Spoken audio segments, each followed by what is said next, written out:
Hi, hey guys. So, I just wanna share this with you, no.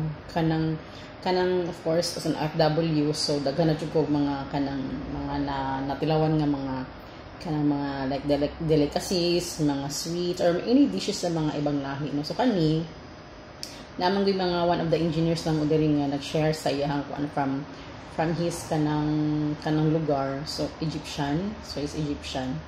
And then naghahatag siya ng mga kanang kani sweet. So kani siya isa biscuit. Imagine mo ni ang naong sa biscuit. So it's a normal biscuits. Pero perting tabang as in di ko ka-imagine. First time na ko nakatilaw o kanang mga inani nga mga kanang pagkaon sa ibang lahi, ibang tabang kaayo. So of course nagkuha kog tulo. Hindi ako na siyang gitilawan no, sa muna na akong first na tilaw. Grabe jud siya katabang, as in mura ra ko nagkaon og flour nga gihimo siyang biscuit. So mao na siya as experience, first time gid ako